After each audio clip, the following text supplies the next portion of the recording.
Well, a lot has changed for me these past couple of months and I want to update you. First off, I moved to a new place in a new country. Now, just to catch you guys up in case you didn't know, I'm originally from Australia, born and raised in Sydney. 2177 represent. And 6 years ago, I moved to Singapore with my now husband, Alfred. Singapore was an amazing home for us. We adopted our dog there. We had our baby there. Basically, we grew our family in Singapore and life was great there. Like, I couldn't complain, except that I felt the urge for something new. Like, I wanted a change, I wanted new experiences, and I felt like I needed to grow as a person. And so when I visited Vietnam last year, I just fell in love with the country. Both my parents are from Vietnam, and so I've always loved going back and visiting the country, but this time was different.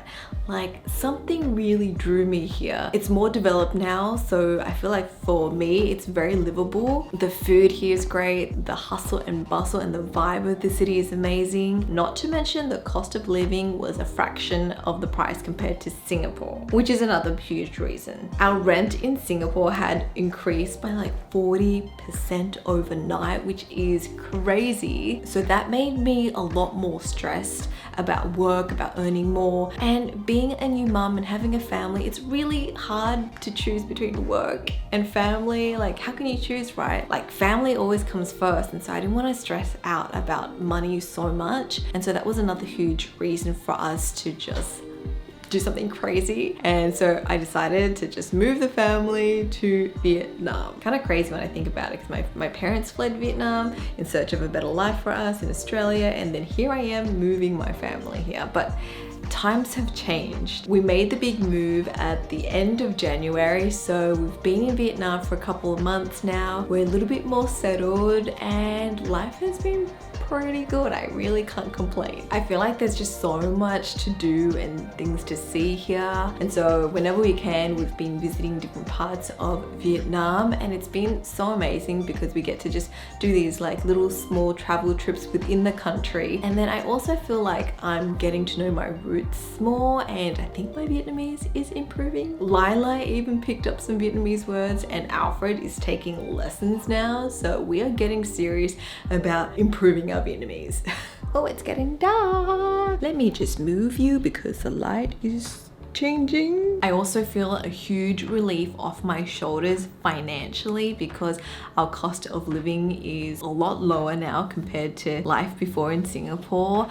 It's been really stressful for me because ever since becoming a mum, I don't upload as often on YouTube. I used to upload 2 videos a week, and so I was used to having that type of income, and then I became a mum, and then I had very little time, and so I can manage only like 1 video a week, and so that means my income has basically halved ever since having Lila, and because obviously I want to prioritize time with my family now, right? And so that's always been a huge thing. Like, I felt like, guilty for not kind of bringing work back up and just worried about finances all the time. I'm like, I'm such a worrywart. Like, I am a huge penny pincher. I want to save. I don't know. I think it's just like ingrained in me ever since I was young. My family didn't grow up with much, and so I've always had to work for everything I wanted. And I started working at a very young age. As soon as I could work, it was 14 and 9 months.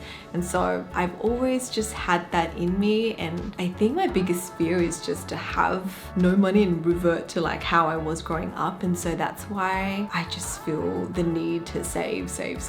Also for me, I don't want to fall into the trap of like keeping up with the Joneses, especially these days on social media. I think it's really easy to fall into that trap. You know, when you start making a little bit of money, you want to like upgrade your life, and it keeps going and going. You want to get a better car, better house, the latest, I don't know, designer bag, and then you end up with all these like expenses, and then you don't have a lot of flexibility when it comes to work. And so for me, I am like the opposite. I will keep my lifestyle just simple, obviously upgrade the things that are necessary and that I really want, but I'm not that person striving for like a huge mansion and like the latest sports car and like a wardrobe full of designer bags. Like, that's That's just not me. I just want to know that I have that financial security for me and my family. And it's getting really bright now. Natural daylight. What you doing to me? Wait, I feel like I need to show you guys the view from this room. Look at the view right here, guys. I have a beautiful view of the skyline, and it looks even more amazing at night. What was I talking about again? Oh, yes. Finances, money, spending, expenses. Yeah, I'm the type of person who just likes to keep my expenses low unless it's on beauty. Like, beauty is my guilty pleasure, but it also happens to be my work. So I feel like when I buy like beauty products or get treatments or get my nails done or get a hair makeover, it's all for work. Now, I've seen some comments from you asking for an update on like how it is living life as a mum now. I think because a lot of you guys followed my pregnancy journey, which I posted on YouTube, and then like the whole birth video, and then I posted a few mum vlogs, and then I haven't really updated you guys since. I don't know why, I've just been busy being a mum. But just to catch you guys up, life is a lot better compared to the early newborn days. Like, those days were hard. And if you are a new mum and you're going through a hard time adjusting and just taking care of a baby right now, just believe me when I say it does get better, because people used to say that to me and I was like, when? Tell me specifically when. For me, it was like after a year, I felt like, okay, I feel like myself again. And then now at almost 2 years, like Lila's 2, guys, like, how crazy is that? She's growing up so quickly. I just feel like life is a lot easier because she can communicate now, so she can tell me what she wants, which is good and a bad thing, because if she doesn't get what she wants, she has tantrums. And tantrums are these like crazy thing that parents have to deal with and try to remain calm and cool, and it's just like a really hard test to pass. But we get through it. Overall, I'm really enjoying motherhood, so much so that I'm thinking about doing it again. Alpha and I, we are trying for baby number 2. So far, no luck. And it's a little bit of a bummer because with Lila, it was like, we were like a one-hit wonder. We were like first try and we fell pregnant. And so obviously that was super easy. And so when we were ready to have number 2, we were like, yeah, it'll just be super easy for us again. But that was not the case. Like, it's been a few months now and yeah, no luck. And it's crazy because like now I'm getting a little bit older, I'm 34, so maybe my eggs aren't as great. Also, we, you know, moved and it has been kind of a stressful period.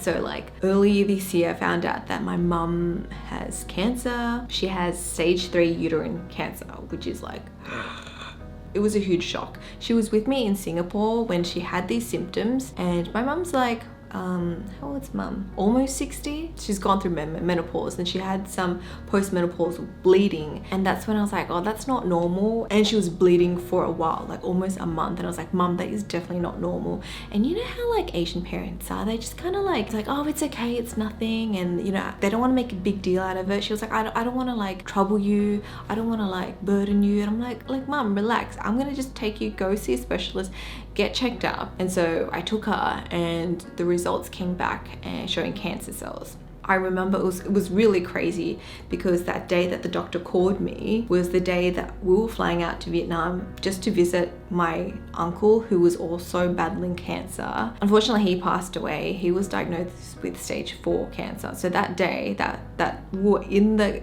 car driving to the airport, and my mum's doctor calls and says, we need to see her, there's cancer cells. And I'm like, oh my God, what do I do? Like, do I tell mum that? Like, you know when you just break the news to someone and it like really kills their spirit? So I'm like, oh, I don't want to like say it. So for a couple of days I wasn't saying anything, but we had canceled our flight to Vietnam and she is going in for a scan. She doesn't know why. I just said, oh, the doctor said we need to check further, because I was like, I don't want to break the news to her. And so yeah, I took her to the appointment. The doctor ended up telling my mum and I translated.